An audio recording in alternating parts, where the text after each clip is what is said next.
Welcome to the war narrative where wars become stories. Imagine a European emperor sitting in Paris, planning to crown an Austrian prince in Mexico.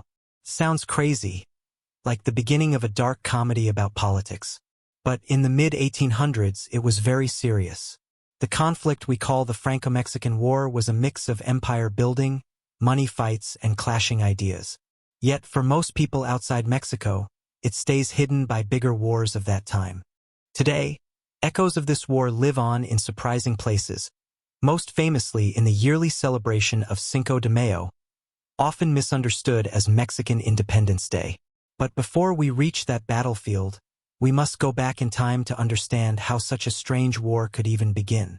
This wasn't the first time France and Mexico clashed. Just 2 decades earlier, French troops had already landed on Mexican shores during the so-called Pastry War, a conflict started by a complaint from a French pastry chef in Mexico City. That earlier clash ended quickly, but it left behind hurt pride and unfinished business. For Napoleon III, nephew of the great Bonaparte and ruler of France, Mexico was not just a faraway country in trouble.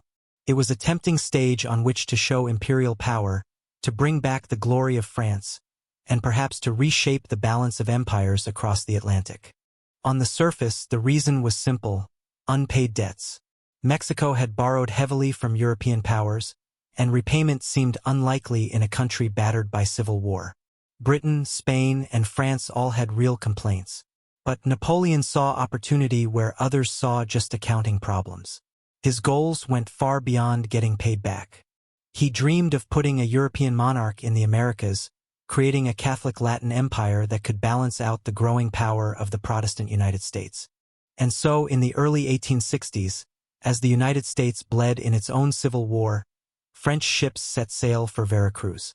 What began as a joint effort among Europe's great powers would soon break apart into a French gamble. A gamble that would drag in not only armies and generals, but emperors, archdukes, and one of Mexico's most stubborn leaders, Benito Juárez. The Franco Mexican War was never going to be a clean contest of armies. It was a war of mismatched ambitions between a European emperor seeking glory, a Mexican republic struggling for survival, and a Habsburg prince fooled by the illusion of destiny. To understand how a man from Vienna ended up wearing Mexico's crown, and why his reign collapsed so violently, we begin with Mexico itself, a nation broken by deep divisions long before French soldiers ever set foot on its soil. When French ships eventually appeared off Mexico's coast, they were sailing toward a nation already torn apart. Between 1857 and 1861, Mexico had been consumed by what became known as the War of Reform, a civil war that was less about territory than about the very soul of the nation. On one side stood the conservatives, defenders of old hierarchies. They championed the Catholic Church, whose vast estates and wealth dominated Mexican life. For them, the church was not just a spiritual anchor, but the backbone of society. They also clung to centralized government, to order over liberty, believing that Mexico's fragile republic could only survive under the guidance of elites. Opposite them stood the liberals, inspired by ideals of democracy, equality, and a modern state free from church control. They were lawyers, intellectuals, and reformers who saw Mexico's future in secular education, in breaking the church's economic stranglehold, and in empowering ordinary citizens. To them, the privileges of priests and aristocrats were chains that kept Mexico from progress. This was more than a clash of political programs. It was a civil war of visions. Entire towns split along these lines. In villages, priests called on parishioners to defend their faith, while liberal leaders promised freedom from oppression. Indigenous communities, long exploited under both church and state, found themselves courted by both sides, but often betrayed by each. The conflict was brutal, stretching across mountains, plains, and cities. Families were divided, fortunes ruined, and Mexico's already fragile economy driven to collapse.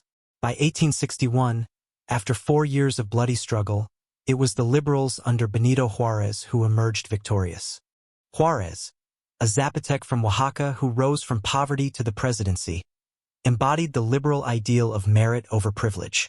His triumph was a symbol of resilience, an indigenous man standing at the head of a republic determined to modernize itself. But victory came at a price. The conservatives had been defeated, yet their networks of influence remained.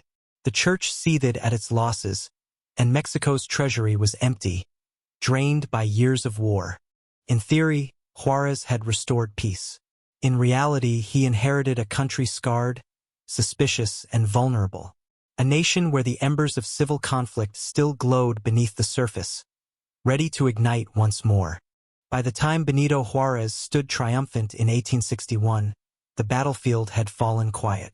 But the silence was deceiving. The Reform War had left Mexico not in peace, but in ruins. Cities bore scars of sieges. Farmland lay untended, and an entire generation of young men had been consumed by civil strife. The republic Juárez inherited was both exhausted and exposed. The most urgent problem was money. To keep their armies marching, both liberals and conservatives had borrowed recklessly from abroad. Loans flowed in from Britain, Spain, and France, each eager to protect their interests in the New World. But with the conservatives defeated, creditors turned to the liberals to settle not only their own debts, but also those of their enemies. To Juárez, this seemed absurd. Why should a fragile republic, barely holding itself together, shoulder the cost of its defeated foes? Yet to Europe, a debt was a debt. The treasury, however, was nearly empty. Revenues had collapsed during the war. Trade had withered, and silver, the lifeblood of Mexico's economy, had fallen into foreign hands. Juárez made the bitter choice to suspend debt payments for 2 years in order to stabilize the nation. For ordinary Mexicans, this pause was a matter of survival. Teachers needed wages, soldiers needed pay, and families needed relief after years of devastation. But in the eyes of Europe's monarchies, Juárez's decree was an act of defiance. Meanwhile, Mexican society groaned under the weight of inequality. Wealth remained concentrated in the hands of a few landowners and the church, even as liberal reforms sought to break that monopoly. Rural peasants, indigenous communities, and urban workers still lived precariously, many trapped in cycles of debt peonage that bordered on servitude. For them, the promises of the liberal triumph felt distant, abstract. Words spoken in Congress halls while hunger gnawed at their homes. The war had also fractured Mexico's image abroad. To European observers, it looked like a republic unable to govern itself, lurching from one crisis to the next. Newspapers in Paris and London painted Mexico as unstable, a land perpetually on the brink of collapse. For opportunists like Napoleon III, such narratives provided a justification. If Mexico could not manage its affairs, perhaps it needed the guiding hand of Europe. Thus, even in victory, Juárez stood on treacherous ground. His government was legitimate. His ideals were lofty, but his enemies were not defeated. They were regrouping in exile, whispering of restoration.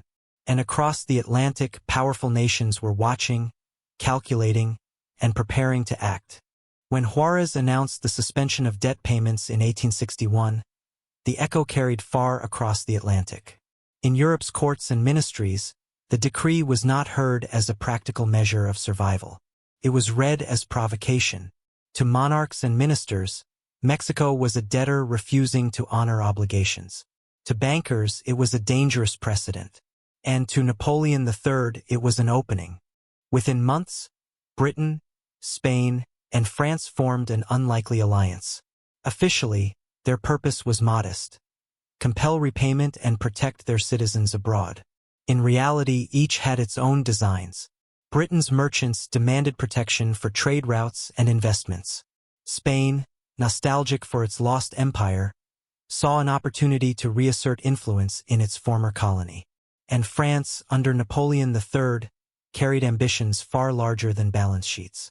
In December 1861, European fleets appeared off the Gulf Coast. At Veracruz, the sight of warships flying 3 different flags sent ripples of anxiety through the Mexican public. The city, already scarred by years of war, braced for occupation. When troops disembarked, Spanish Marines in crisp uniforms, British redcoats, and French soldiers in blue tunics, it was clear that Mexico was once again the stage for foreign designs. At first, Juárez's government sought negotiation. After all, Mexico was in no condition to fight three empires at once. Talks produced the London Convention, an agreement meant to limit intervention strictly to debt collection. On paper, this was reassuring. In practice, suspicion ran deep. Could these powers really resist the temptation to seize more than coins and contracts? For Britain and Spain, the answer soon became clear. As their commanders spoke with French envoys, they realized Napoleon's intentions stretched far beyond the ledger. He was not content to collect arrears. He wanted to reshape Mexico itself. The plan whispered in his palace in Paris was now surfacing. To establish a European-backed monarchy in the Americas, a Catholic empire to rival the rising United States. Britain, pragmatic and wary of provoking Washington, recoiled. Spain, though initially tempted, also hesitated at becoming a junior partner in French adventures. Within months, both withdrew their forces, leaving Napoleon standing alone, but also unrestrained. What began as a united front of European creditors dissolved into a French gamble, one that would soon plunge Mexico into yet another war. When Britain and Spain withdrew, their ships fading into the Atlantic horizon, Napoleon III remained. For him, Mexico was never about debts. It was about destiny. In Paris, the Emperor of the French imagined himself as heir to Napoleon Bonaparte's legacy, a ruler who could restore France's prestige by shaping the world beyond Europe. Mexico was to be his stage. The United States was distracted, torn apart by its own civil war. For Napoleon, this was the perfect moment. If America had proclaimed the Monroe Doctrine, that no European power should interfere in the Western Hemisphere, what better time to challenge it than when the Union was bleeding itself dry at Antietam and Gettysburg? France could seize what the Americans could not defend. But conquest for its own sake was risky. To cloak ambition in legitimacy, Napoleon needed a monarch who could stand as the rightful ruler of Mexico. His eyes turned to the House of Habsburg, whose history in the New World stretched back to the days of the Spanish Empire. There in Vienna lived a young Archduke, Maximilian, the younger brother of Austria's emperor.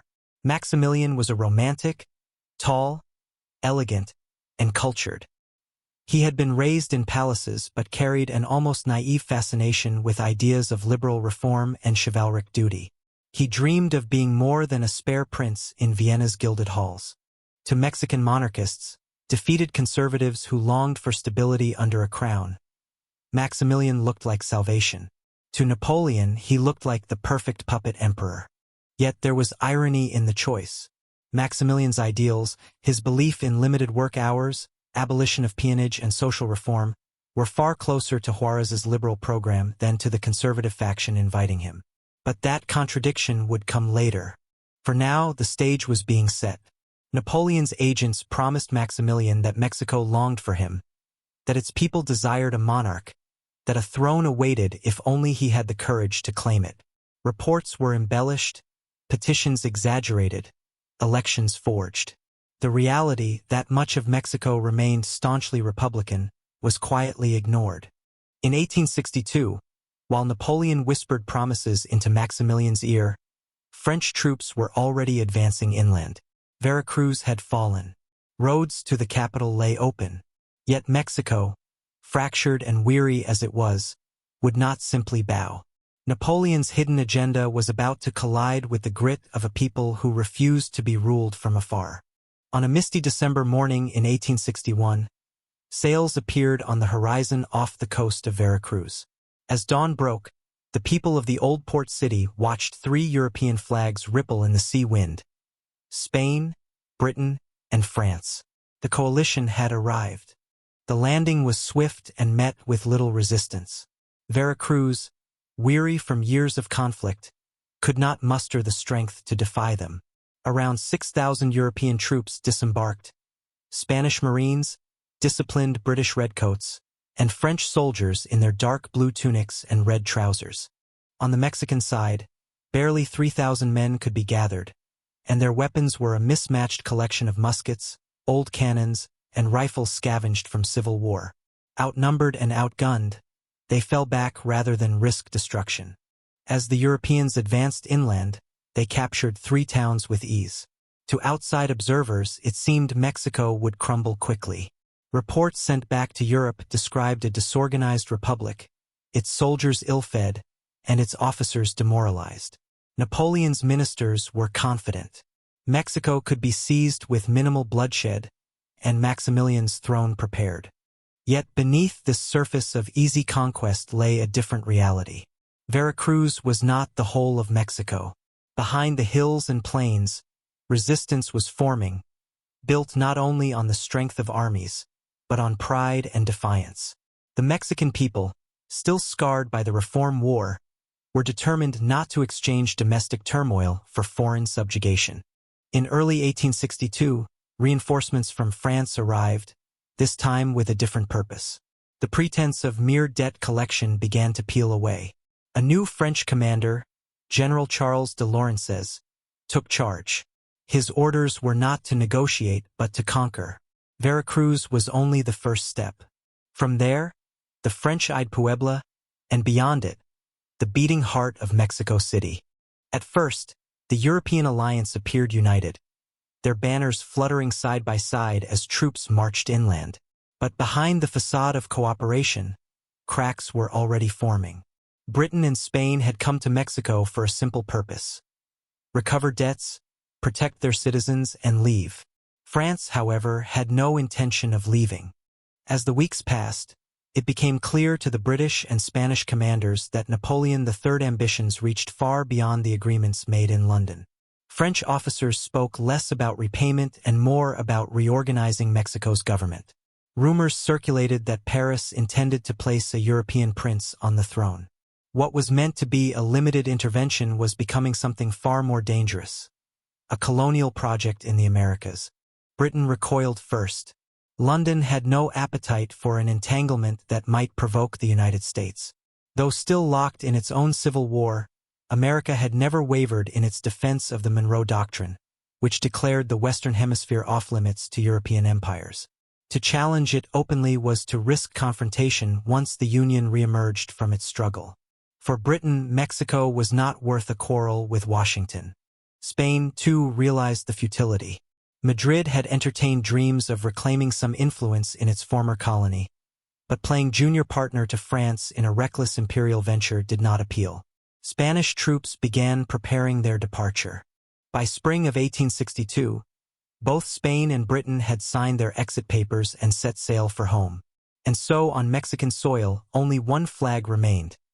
The tricolor of France now stood alone, no longer shielded by allies, no longer bound by restraint. Napoleon's gamble had shed its mask of diplomacy. What began as a joint expedition had transformed into a solitary crusade driven by one man's vision of empire. For Mexico, this was both a relief and a menace. The withdrawal of Spain and Britain narrowed the battlefield, but it also left the nation face to face with France, a great power determined to bend Mexico to its will. The next step would test whether Napoleon's ambitions could withstand the reality of Mexican resistance. With Britain and Spain gone, General Charles de Lorenzes marched deeper into Mexico, carrying Napoleon's ambitions on his shoulders. His force, some 6,000 strong, was disciplined, modern, and confident. The French army had defeated powers across Europe. Why should a battered republic, still staggering from civil war, be any different? Lorenzes' columns advanced through the valleys and plains, brushing aside local garrisons and scattering poorly armed militias. To French officers, it seemed confirmation of what they already believed. Mexico would collapse at the first push. But the ease of their progress also bred arrogance. Reports were sent back to Paris, declaring that a swift victory was inevitable, that French soldiers would soon parade through Mexico City. Yet Mexico was not empty ground. Behind the hills and villages, General Ignacio Zaragoza, commander of the Army of the East, was preparing. His force was smaller, barely 4,500 men, and poorly equipped. But what they lacked in numbers, they made up for in resolve. Zaragoza was young, only 33, but his calm leadership inspired confidence among his troops, many of them campesinos and indigenous fighters who had never marched beyond their hometowns. As Lorenzes pushed inland, skirmishes broke out. Small bands of Mexican cavalry harassed French columns, striking from behind hills before vanishing into the countryside. These encounters were minor in scale but heavy in meaning. Mexico would not yield without a fight. The land itself seemed to resist. The rough terrain, the searing heat, the long supply lines stretching back to Veracruz. By late April 1862, the French advance brought them to the Valley of Puebla, a city lying astride the road to Mexico City. Whoever controlled Puebla controlled the gateway to the capital. Zaragoza positioned his men on the high ground overlooking the city, fortifying the slopes of the Loreto and Guadalupe hills. His army waited behind makeshift defenses, determined to hold. For Lawrences, Puebla appeared to be just another obstacle. Confident in French superiority, he resolved to storm the heights head-on. The clash that followed would defy expectations and echo through history as the day Mexico, against all odds, stood firm. On the morning of May 5, 1862, storm clouds gathered over Puebla. General Zaragoza's men stood behind their earthworks, muskets ready, nerves taut. Across the plain, Lawrence's 6,000 French troops advanced with the confidence of veterans who had bested Europe's strongest armies. To them, this was to be a swift, decisive victory. The French struck from the north, climbing the slopes toward the forts of Loreto and Guadalupe. But the Mexicans, though fewer and less equipped, held firm. Cannons roared from the hilltops, tearing gaps into the French columns. Twice, Lawrences ordered fresh assaults, bringing in reserves and even attempting a flanking maneuver from the east. Twice the Mexicans repelled them. Mud from the rain slowed French advances, while the defenders, fighting on familiar ground, stood unshaken. By afternoon, Lawrences pressed for a third assault, but his artillery had run dangerously low on ammunition. When the drums beat and the bugles sounded, the French soldiers surged forward without the cover of cannon fire, straight into withering musket volleys from above. This final attack collapsed in chaos. Then came Zaragoza's counterstroke. Mexican cavalry charged from both flanks, sabers flashing, while infantry surged down the slopes. The French line buckled under the pressure, and what began as a disciplined advance dissolved into a retreat. Lawrence's army staggered back across the plain, leaving hundreds dead and wounded. Against every expectation, Mexico had won. A poorly armed force of 4,500 had defeated one of Europe's most professional armies. The victory was not decisive in the war. French reinforcements would soon return, but it was electrifying. Across Mexico, the news spread like wildfire, a symbol of defiance, proof that foreign invaders could be beaten. And so Cinco de Mayo entered history. Outside Mexico, it is often mistaken for Independence Day. In truth, it marked something different. A moment when courage and determination overcame impossible odds. When a fragile republic reminded the world that it would not bow easily to empire. For Napoleon III, Puebla was an embarrassment. For Juárez and the Republic, it was a rallying cry. The war was far from over. But on that day, under stormy skies, Mexico had written a story of pride that endures to this day. The defeat at Puebla shocked Paris. How could Napoleon III's proud army, victors at Magenta and Solferino, be humbled by an outnumbered force of campesinos and hastily trained militias? For Napoleon, retreat was not an option. His prestige, his imperial dream, even the credibility of France itself were on the line. He resolved to return not with a token force, but with an army that would crush Mexico's resistance once and for all. In early 1863, General Elia Frederick Faury replaced Lawrences. Unlike his predecessor, Faury was methodical and cautious, not prone to rash assaults. He arrived at Veracruz with a colossal force, nearly 26,000 troops, accompanied by artillery, engineers, and supplies for a drawn-out campaign. For Mexico, this was no longer a raid. It was an invasion. Faury marched once more toward Puebla. This time, Zaragoza was gone, dead of illness only months after his triumph. His absence left a void. Still, Mexican defenders stood ready, digging trenches and fortifying positions. But they faced a siege unlike any they had endured before. Beginning in March 1863, the French encircled Puebla. For 2 grueling months, the city became a crucible of hunger, disease, and relentless bombardment. Shells crashed into homes and churches, reducing entire neighborhoods to rubble. Food grew scarce. Defenders rationed every crumb.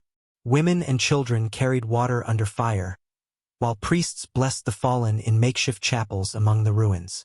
Several desperate attempts at relief failed as Republican forces outside the city were repelled. Inside Puebla, hope flickered and dimmed. Some defenders slipped out at night to raid French lines. Others fell in desperate sorties that accomplished little. At last, with no supplies left and thousands sick or wounded, the garrison surrendered in May 1863. This time, the tricolor did not retreat. French troops marched triumphantly into the battered city. The road to Mexico City now lay open. Juárez, refusing to yield, ordered the government to evacuate the capital. On June 7, 1863, French troops entered Mexico's heart. For Napoleon III, it was vindication. For Mexico, it was the beginning of a new and darker chapter. Occupation. When Puebla fell in May 1863, the road to the capital lay wide open. Juárez, ever pragmatic, understood the danger. To remain in Mexico City would mean capture, perhaps execution, and the symbolic death of the Republic. On May 31st, he and his government abandoned the city, carrying the nation's fragile legitimacy with them as they rode north toward Chihuahua. It was a desperate journey into the mountains, but Juárez knew that as long as he lived, the Republic lived, too. A week later, on June 7, 1863, the French entered Mexico City. Soldiers in blue and red marched through streets that had once echoed with cries for independence. The capital's great plazas filled with flags. The city's aristocrats, long sympathetic to the conservative cause, welcomed the occupiers with banquets and ceremonies. To them, the French represented not humiliation, but salvation, a promise of order, stability, and restoration of the old hierarchies they believed liberal reforms had shattered. Yet beneath the pomp of parades, tension simmered. Ordinary citizens watched in silence, wary of this new empire rising on their soil. For many, the presence of foreign troops was not stability, but an insult, a reminder that Mexico's sovereignty was being auctioned to the highest bidder. For Napoleon III, the fall of Mexico City was a triumph. At last, his gamble seemed to be paying off. With the capital secured, the time had come to transform occupation into empire. He needed a crown, a monarch who could drape this conquest in legitimacy. And across the ocean in the palaces of Vienna, a reluctant archduke was being persuaded that destiny awaited him in the New World. In Vienna, far from the dust and gunfire of Mexico, a young Habsburg prince walked through marble halls with the air of a dreamer. Archduke Ferdinand Maximilian, younger brother of Emperor Franz Joseph of Austria, was tall, refined, and cultured. He adored the arts, collected rare plants, and spoke of enlightened reform. Yet beneath the polished surface was a restless soul, a man who longed for purpose beyond being the spare in a dynasty of emperors. It was to this man that Napoleon's envoys came, carrying promises wrapped in gold and illusion. They told Maximilian that Mexico yearned for him, that its people cried out for a monarch to heal their divisions. Petitions, many forged, some coerced, were presented as evidence of unanimous support. A carefully staged plebiscite claimed overwhelming numbers in favor of his rule. In truth, most Mexicans had never been asked. But Maximilian, ever eager to believe in noble causes, was persuaded. Still, he hesitated. He was not naive about the risks. His wife, Carlotta of Belgium, daughter of King Leopold, urged him toward the crown. Ambitious and politically shrewd, she saw Mexico as a stage where she and her husband could shine, free from the shadow of Vienna. Together, they envisioned themselves as enlightened sovereigns, bringing progress to a distant land. Napoleon sweetened the offer with guarantees. French troops would secure the empire, Mexican conservatives would provide support, and Europe would recognize his throne. Maximilian's liberal instincts, his belief in abolishing forced labor, in limiting the church's power, in promoting education, were not seen as obstacles, but as virtues that could modernize Mexico under imperial guidance. What was ignored, of course, was the contradiction. His reforms would alienate the very conservative elites who had invited him. In October 1863, after months of persuasion and flattery, Maximilian accepted the Mexican crown. He would not sail at once, but the die was cast.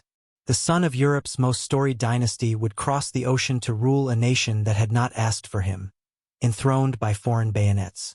As he stood on the balcony of his palace in Trieste, gazing toward the Adriatic, perhaps Maximilian imagined himself a bridge between the old world and the new. What he could not see was the storm awaiting him in the mountains of Mexico, where republicans sharpened their resolve, and peasants whispered that a foreign emperor would never rule their soil. When Maximilian finally arrived in Mexico in 1864, the journey itself felt like a triumph. French soldiers lined the roads. Cannon standard in salute. And in Mexico City, processions were staged to welcome the new emperor and his wife, Empress Carlotta. To many conservatives, it seemed their long-awaited dream had come true. A monarch restored, blessed by Europe, standing beneath the gilded canopy of empire. But Maximilian was no ordinary monarch. Educated in the liberal traditions of mid-19th century Europe, he believed a ruler's duty was not only to preserve order, but to uplift his people. He shocked his conservative supporters almost immediately. He abolished peonage, the semi-feudal system that bound peasants in perpetual debt to their landlords. He limited working hours, banned child labor, and promoted secular education. He sought to open Mexico to science, modern industry, and a merit-based civil service. For the poor and marginalized, these reforms offered hope. But they came tangled in bitter irony. Maximilian owed his throne to Mexico's conservatives, and these very policies enraged them.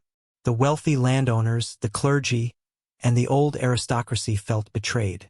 They had invited a monarch to restore their privileges, not dismantle them. To the liberals, meanwhile, Maximilian was still a usurper, a European prince imposed by foreign bayonets, no matter how enlightened his ideas. Carlotta, fiercely devoted to her husband's vision, became his closest advisor. She wrote letters urging European courts to support the empire, toured the provinces with regal confidence, and spoke passionately of Mexico's destiny under enlightened rule. Yet even her presence could not mask the contradictions at the heart of their reign. Maximilian dreamed of being a reformer king in a land torn by war. But every law he passed, every decree he signed, seemed to alienate one side without winning the loyalty of the other. The conservatives simmered with resentment. The liberals sharpened their resistance. Between them stood an emperor idealistic enough to believe he could unite Mexico, yet blind to the fact that both factions saw him as an obstacle to their true vision of the nation. It was a paradox too fragile to last. Though French bayonets still guarded his throne, Maximilian's empire rested on foundations that were already cracking.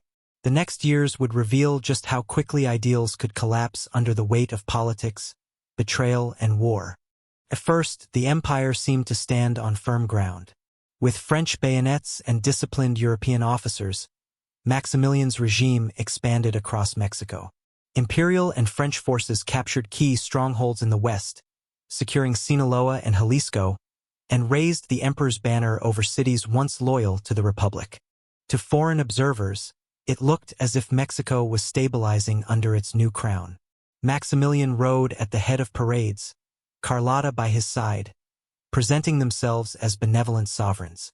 In Mexico City, grand ceremonies blended European pomp with Mexican tradition.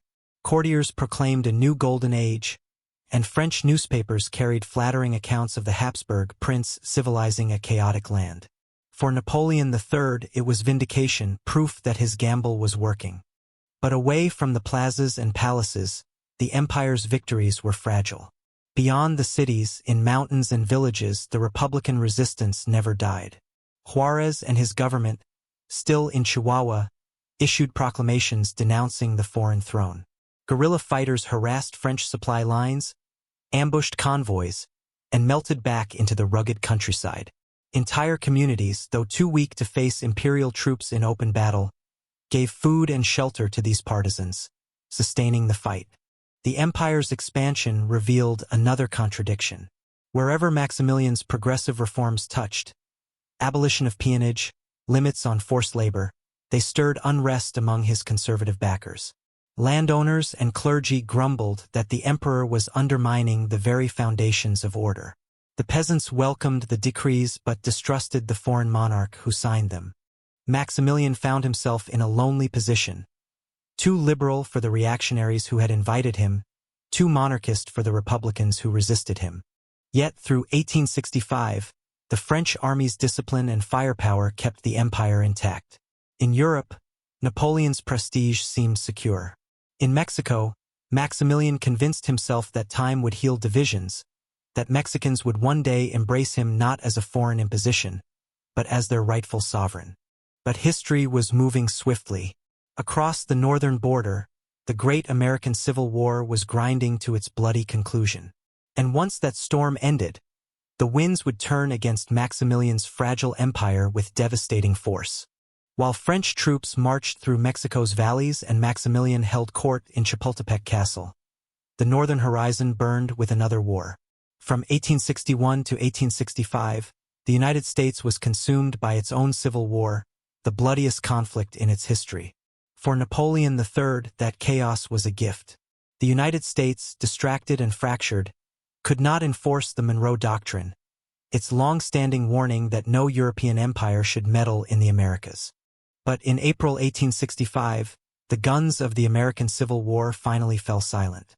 The Union emerged battered but unbroken, and President Andrew Johnson, like Lincoln before him, was determined to reassert U.S. influence. Across Washington's political circles, Mexico was no longer a distant concern, but an urgent matter. A French-backed monarchy on America's southern border was intolerable. Almost immediately, American policy shifted. The Union Army, swollen with veterans and supplies, redeployed units to the Rio Grande. U.S. diplomats sent sharp warnings to Napoleon. The empire in Mexico violated the Monroe Doctrine, and America would not stand by. The United States did not yet declare war, but the message was clear: withdraw or face confrontation. Support for Juárez began to flow. Shipments of rifles, ammunition, and money crossed into northern Mexico. Republican fighters who had struggled for years with scant resources suddenly found themselves armed with American Springfield rifles and modern artillery. With this infusion of strength, Juárez's cause took on new life. For Maximilian, the timing could not have been worse. His empire was already strained, its legitimacy questioned, its reforms resented. Now the shadow of the United States loomed over every decision. The empire that had seemed secure under French protection was beginning to look like a fragile illusion. For Napoleon III, the calculation was changing. What had once been an easy gamble, seizing Mexico while America was distracted, was becoming a dangerous liability. France now faced the prospect of antagonizing not only Mexican republicans but also a newly reunited superpower. The dream of a Latin empire in the New World was beginning to unravel. By 1866, the tide of war had turned. For years, Juárez's Republican forces had survived on grit alone. Scattered militias, ragged uniforms, and outdated muskets. But now, with American rifles and gold flowing across the Rio Grande, the Republic was reborn.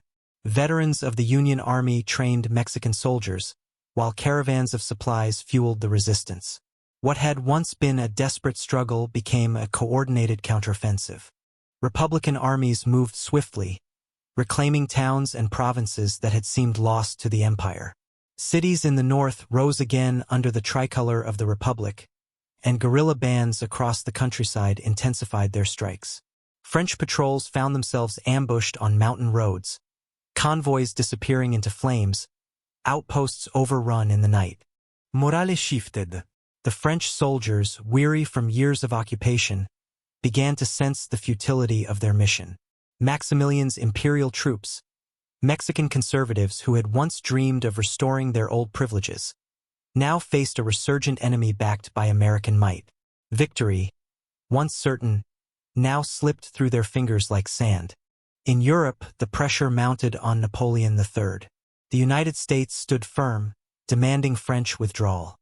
At home, the war had become unpopular, draining men and money for a cause that few in France truly cared about. Napoleon had entered Mexico seeking glory. By 1866, it had become a quagmire threatening his own prestige. Reluctantly, he ordered French troops to begin their withdrawal. For Juárez, it was vindication. For Maximilian, it was betrayal. The foreign emperor who had been promised France's eternal support now found himself increasingly alone, his throne propped up only by dwindling Mexican imperial loyalists. Still, Maximilian refused to abdicate. He convinced himself that his reforms, his ideals, and his personal courage could hold the empire together. But the Republic was no longer a flicker in the dark. It was a flame sweeping across Mexico, and soon Maximilian would face it head-on. By the end of 1866, the dream that Napoleon III had spun in Paris lay in ruins. The French withdrawal had begun in earnest. Regiments that once paraded triumphantly through Mexico City now marched to Veracruz, boarding ships bound for home. Cannons were dismantled, flags furled, and columns that had once symbolized imperial power now looked like a retreat. For Napoleon, the decision was cold calculation. France could not afford to antagonize the United States, whose armies now stood watch along the Rio Grande. Domestic pressure also mounted. Critics in Paris decried the cost. Soldiers' families mourned the dead, and the emperor's prestige waned. What was supposed to be a dazzling victory for France had become a diplomatic embarrassment. By cutting his losses, Napoleon hoped to salvage his reputation in Europe, even if it meant abandoning his creation in Mexico. For Maximilian, the news was devastating. The emperor, who had crossed an ocean on the promise of eternal French support, now stood betrayed. His empire, never secure, was crumbling beneath him. Yet when advisors urged him to abdicate and return to Europe, Maximilian refused. To leave, he declared, would dishonor the men who had fought and died for him. Perhaps more than that, it would dishonor the image he had built of himself. A reforming monarch chosen by destiny, devoted to his adopted nation. Carlotta, desperate to save the throne, sailed back to Europe to plead with Napoleon and the courts of Europe. She begged for aid, insisting that Maximilian's empire could yet survive. But in Paris, her pleas fell on deaf ears. In Vienna, her family urged Maximilian to abandon Mexico. Overwhelmed and exhausted, Carlotta suffered a mental collapse that left her unable to return. The emperor was now truly alone. By early 1867, Maximilian's empire existed in name only. French soldiers were gone. European support evaporated. Republican forces closed in from every side.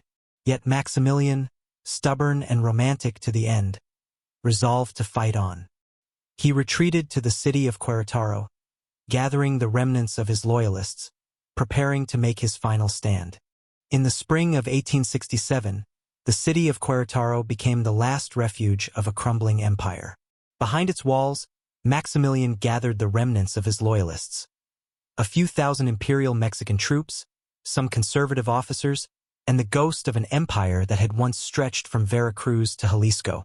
Outside, Republican forces closed the noose, their numbers swelling with each passing week. For months, the siege dragged on. Hunger gnawed at soldiers and civilians alike. Disease spread through the narrow streets. Yet Maximilian refused to abandon the city. He walked among the trenches in his white uniform, speaking with the rank and file, assuring them that relief would come. To many of his soldiers, this stubborn emperor, foreign-born yet sharing their suffering, earned a measure of respect. But admiration could not change the outcome. In May, betrayal sealed his fate. A Mexican officer within the imperial ranks opened the gates to the Republicans. Querétaro fell. Maximilian, who had crossed an ocean dreaming of destiny, was taken prisoner. Juárez, steadfast in his commitment to the Republic, now faced a grave decision. The world watched to see whether the captured emperor would be spared or punished. European courts pleaded for clemency. Even Empress Carlotta, shattered by madness in Europe, could no longer fight for him. Juárez was unyielding. Mexico had bled too long, endured too many humiliations. To allow Maximilian to live, he feared, would leave open the door to another empire, another foreign intervention. A tribunal sentenced him to death. On the morning of June 19, 1867, Maximilian stood on a hillside outside Querétaro, flanked by two loyal generals, Tomás Mejía and Miguel Miramón. He faced the firing squad with calm dignity, offering gold coins to the soldiers and asking them to aim at his heart. "I forgive everyone," he declared. A volley of rifles cracked, and the dream of a Habsburg Mexico ended in smoke. With Maximilian's death, the Republic was restored. Juárez returned to Mexico City not as a fugitive, but as president, vindicated by history. For France, the intervention was a humiliation that stained Napoleon III's legacy. For Mexico, it was a victory purchased with blood, a reminder that the nation's sovereignty could not be dictated from abroad.